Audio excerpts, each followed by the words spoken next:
In the Netherlands and across Europe, thousands of Iranian refugees are turning to Christianity.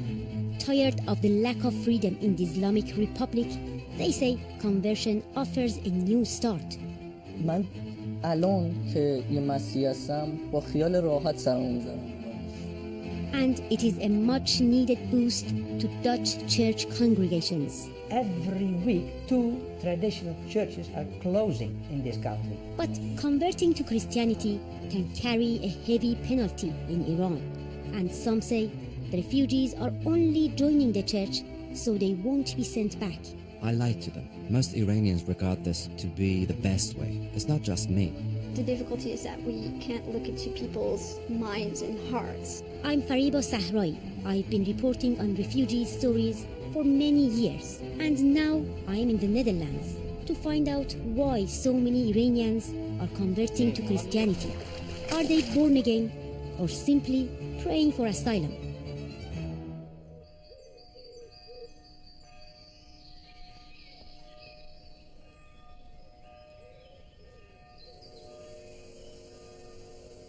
It's a Sunday morning near dawn in the central Netherlands, and preparations are underway for a special ceremony. Arif, an Iranian student in his 20s, is getting ready to be baptized. Converting to Christianity can be punished by death in Iran, and he's scared to show his face on camera, in case it causes problems for his family back home. Arif came to the Netherlands over a year ago and left Islam after meeting Christians in Europe. The Christians I met were really nice, and at the beginning I wondered how these people could be so good. I wanted to know more about their opinions and what they actually thought. And when I read about it, I realized that I knew nothing about Christianity, because where we grew up, everything was closed, you couldn't get information. The fact that everything in Christianity is based on compassion and love is extraordinary. This was the first thing I saw in people here. Some here have asked us not to show their faces. The baptism will be performed by the Dutch pastor of this church, Gijs. In baptism, that is the moment that someone, he is not longer a secret believer, but now he is coming out and he is professing his faith and that he wants to be a follower of Jesus. In de naam van de Zoon, in de naam van de Heilige Geest. Amen. Amen.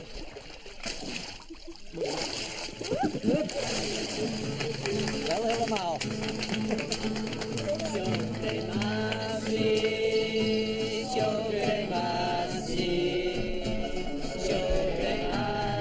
Arif has come here with Dutch friends from his church, which is a huge part of his life here. En ja, ze noemen ons altijd mami. Dus zo is de relatie. Ze voelen het als een thuiskomen. Zo omschrijven ze dat ook. Gooikum is net een familie. Although Arif has found a surrogate family in the church, his own parents back in Iran have cut him off financially since his conversion. I grew up in a religious family. It's really hard for them to accept other beliefs. Since I've changed my beliefs, they've become aggressive towards me. All my attempts to make peace with them have been futile. Arif is just one of 3 Iranians being baptized here today. How often you do baptize people? An average of 25 per year. Gijs tells me many of the Iranians here come from the local refugee center just down the road. For Iranians wanting to stay here, conversion to Christianity can be the basis of a successful asylum claim. Converts argue that their new faith would expose them to persecution if they were sent home. Gijs tells me not everyone who asks for baptism is entirely genuine. If someone is entering here in the church and the same day, first day, he is asking me, when can I be baptized? Then I know enough. I know that he has a case and that he is searching for baptism. And then I explain him that it will not help him, that the certificate will not help him because our government is not mad. They can easily come to know if you are a real believer or not. And I'm also not willing to help you with such a thing because we are a church. We are followers of Jesus Christ. We try to please Him, and we are not some group who is helping refugees to get an asylum here.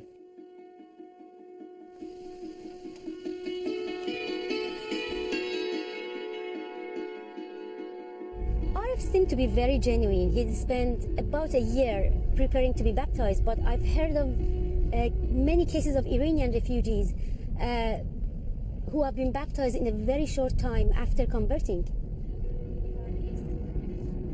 There are no exact numbers for how many Iranians have been baptized across Europe in recent years. Many of them come to Christianity through Cyrus Church, one of the largest Persian churches in Europe, famous for sharing their activities online.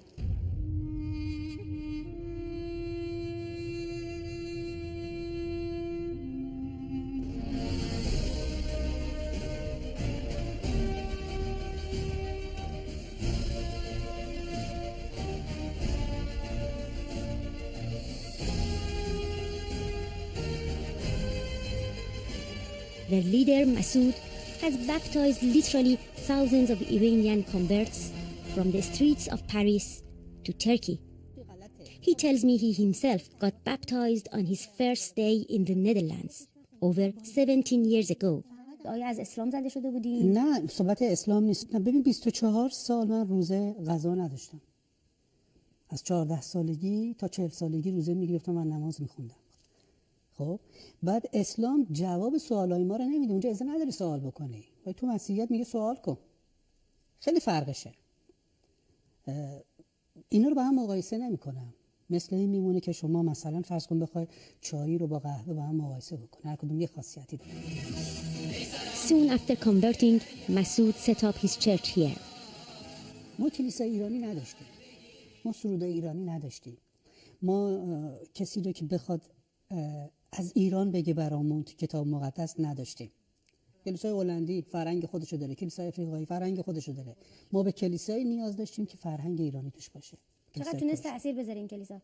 اینقدر تأثیر گذاشته که توی این چند سال 8000 نفر توی هلند و 8000 نفر هم بیرون از هلند تعمید گرفتن. این نشون میده که این کلیسا موفق بوده توی کارش. من از این زاویه نگاه میکنم که هموطن من آواره شده. هموطن من نیاز به کمک داره. هموطن من نیاز به خدا داره. و هیچ کس بهتر از خدا به اون کمک نمیکنه. Masoud often lets refugees stay with him while they're waiting to hear about their asylum claims. And he introduces me to a man, we will call him Saeed, who admits he only converted as he thought it would help his case. I became a Christian to live in the Netherlands. It was the best possible option. There was no other way when I came here. Most Iranians regard this to be the best way. It's not just me. I lied to them in some cases, so of course I couldn't convince them that I've converted to Christianity with my heart and soul.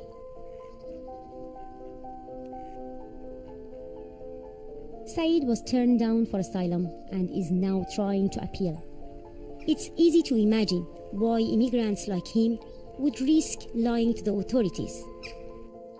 Christianity can be the gateway to a new life in Europe.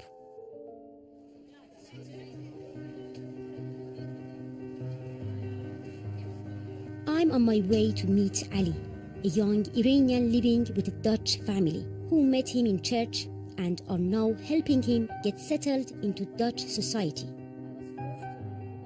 من زمینی اومدم از ترکیه هم قاچاقی اومدم از ایران قاچاقی اومدم به ترکیه. از ترکیه هم با کشتی با قایق اومدم یونان. از یونان هم با قطار و اتوبوس و با جمعیت مردم اومدم. ایران میخوان ذهن منو محدود کنن. جایی که به اینجای آدم کار داره، یعنی به توی فکر آدم. من اومدم هلند بعد 5 ماه با مسیحیت آشنا شدم. با جمعیت ایرانی، چون تو کم بودیم، جمعیت ایرانی میرفتن کلیسا میومدن، بعد باهاشون میرفتم کلیسا، کم کم آشنا شدم. اولش اصلا واسه کیسم رفتم که مسیحی بشم، واسه بعدش که مثلا همیشه رفتم اومدم داشتم تعلیم میدم، بعدش اصلا جذبش شدم، جوری شد که قبل اینترویو مثلا به کیسم فکر نمی‌کردم، فقط می‌خواستم ببینم خدا کیه، من کیم. من الان که یه مسیحی هستم با خیال راحت سرمو میذارم رو بالش، میدونم که تو دستای خداست. He has been granted asylum in the Netherlands and is living with Christians, Yoka and her husband, Ronald. We saw on television, I think like everybody did, the big wave of refugees coming in 2015. And then it was the end of 2015, start 2016, that they also contacted us as a church. And they said, we want to know more about Christianity, we want to be baptized. So they come to us and say, can you help me talk to the doctor? Can you help me talk to the lawyer? And we try to help them with their documents and to translate for them whatever we can. Although Ali may be far from home, he gets to enjoy a little Iranian companionship in Bible studies held at his house each week, where they sing Christian hymns in Farsi.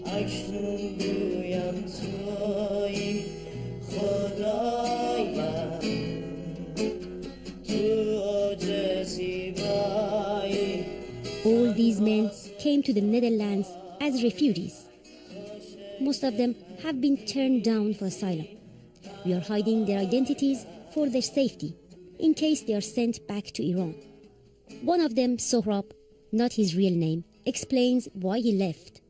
The force and the oppression were constant. They torment us for everything, the way we dressed, our hairstyle, or because we ate during Ramadan. I've been in the Netherlands for 16 months. Before that, I was in the jungle in Calais for almost 4 months. I wanted to go to England. I arrived here after a dangerous journey. It was by God's grace that I didn't die, for many people did die. I eventually got here, but my case was not accepted. They didn't believe I was a Christian. I don't know why. Sohrab says he converted to Christianity years ago in Iran, but he is still covering the basics in Bible studies. De mensen geven ook aan hem iets terug.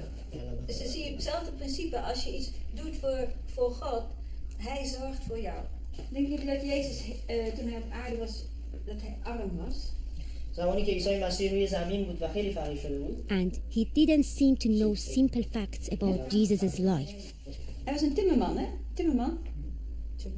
Carpenter. We know that in this country the number of Christians is now less than it used to be. In fact, we are a minority now, I believe. And now we see that people from other countries are coming, and they're new in their new religion. And they have a lot of questions. That's also good for the church, because now Christians that are Christians for many years have to think about, what do I believe? Why do I believe it? Can I explain that to a new believer? So it's also good for them.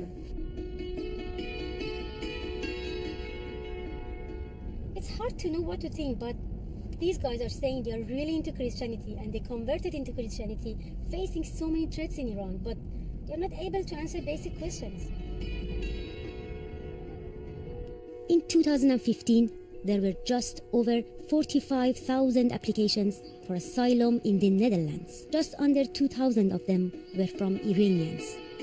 I've come to where the Dutch Immigration Authority, the IND, interview asylum seekers to find out how they work out who are the genuine believers. I think we have interviews with asylum seekers who claim that they've converted to Christianity basically every day, and I think more than one every day. It started like a couple of years ago, maybe 2010, around that time. It might be the situations in the countries of origin, like the places that people come from. It might also be that churches have become more active in like evangelizing people.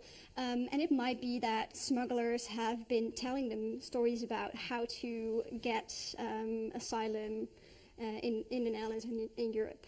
Isn't it hard for you to say someone is really genuine? The difficulty is that we can't look into people's minds and hearts. Initially, basically, a lot of our questions were focused on practical knowledge, like biblical knowledge. We have shifted now to questions that are focused more on the process that people have gone through and their personal experiences. We don't only look at, for example, certificates of baptism. Biblical knowledge can be studied, but when you ask someone in-depth questions about their personal thoughts and feelings and experiences and their motivations, I think you get a better hunch of, or a better idea of, like how genuine the conversion is.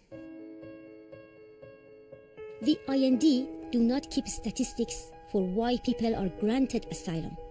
But of the 1,885 Iranians who applied for asylum in 2015, only 340 cases were granted. I've come to see Sohrab from the Bible study group again. He is staying at a refugee center while he waits to hear the outcome of his appeal. He shows me his letter of rejection from the IND, which is in Dutch. The reasons they rejected my claim. They did not believe me. That's their opinion. But there is no window to a person's heart, so you can open it and see inside. The documents set out in detail the ways in which the immigration officials found his story to be inconsistent. The immigration service said he also didn't have the depth of knowledge and understanding of Christianity that they would expect. I explained to them that I spoke normally, the way I spoke in my neighborhood. I'm just a normal guy with a high school diploma. It's their fault that they didn't understand me. When I found out I had been rejected, you may not believe me, but I thanked God because finally I had a decision. If there was freedom in Iran and everybody could have their own ideas and follow their own religion, then I would have gone back. My mother is there, and she's the most precious thing to me. She has told me to return, but it's just not possible. Sohrab is still waiting to hear about the outcome of his appeal. Conversion doesn't just change the lives of Iranians. In parts of the Netherlands, it's also transforming the church itself. I've been invited to Gijs's church for the Sunday service. It's not like anything I've ever seen before.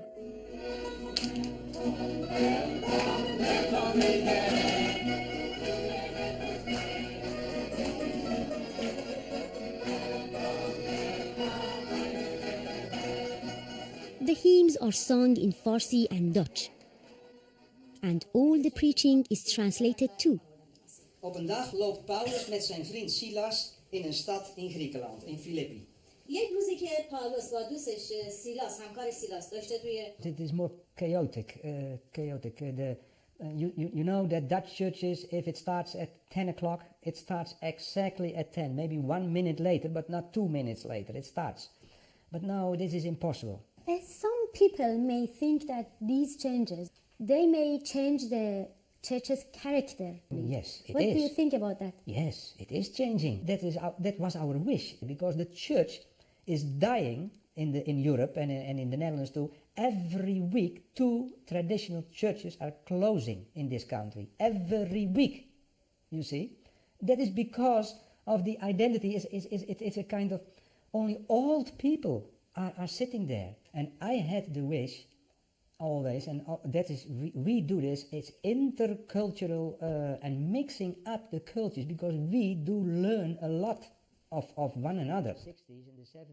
Not everyone is happy about the changes happening here. Several Dutch families have left the congregation.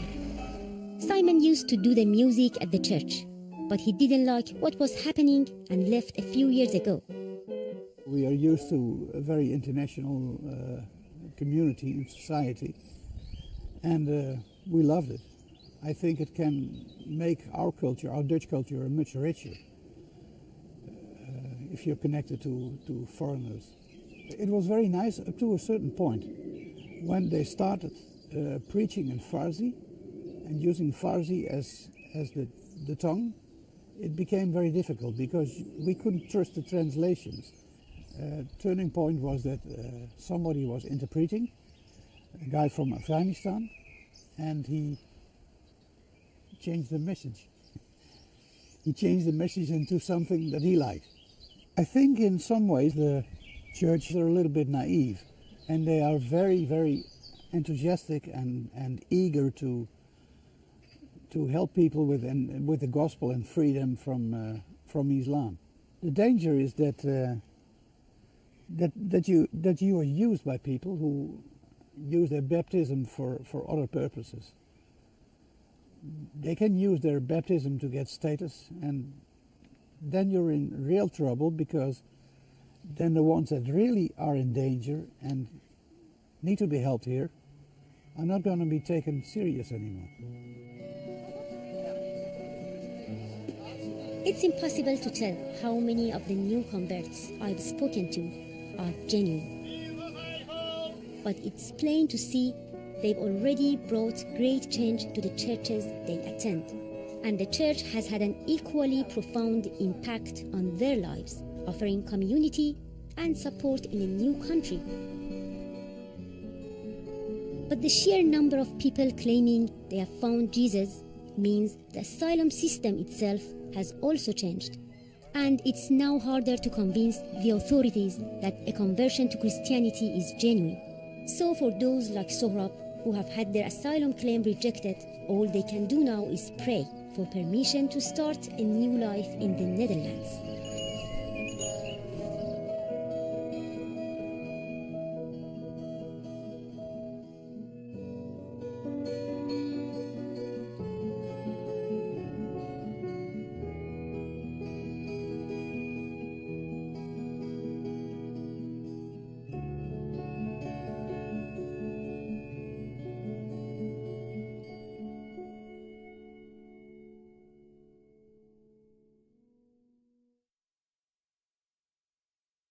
Also contacted us as a church, and they said, we want to know more about Christianity, we want to be baptized. So they come to us and say, can you help me talk to the doctor, can you help me talk to the lawyer? And we try to help them with their documents and to translate for them whatever we can. Although Ali may be far from home, he gets to enjoy a little Iranian companionship in Bible studies held at his house each week, where they sing Christian hymns in Farsi.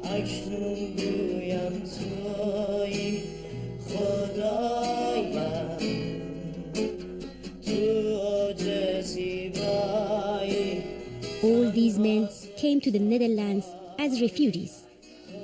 Most of them have been turned down for asylum. We are hiding their identities for their safety, in case they are sent back to Iran.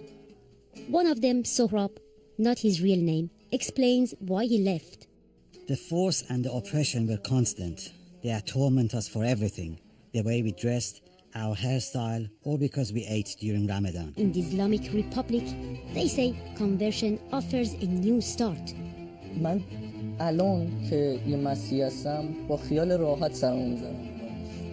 And it is a much-needed boost to Dutch church congregations. Every week, 2 traditional churches are closing in this country. But converting to Christianity can carry a heavy penalty in Iran.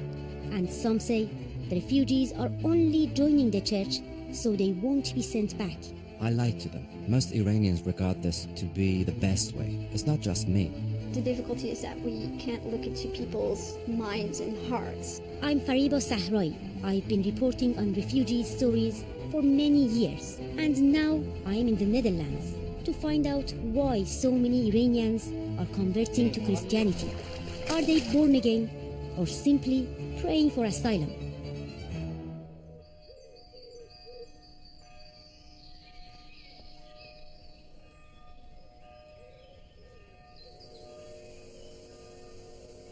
It's a Sunday morning near dawn in the central Netherlands, and preparations are underway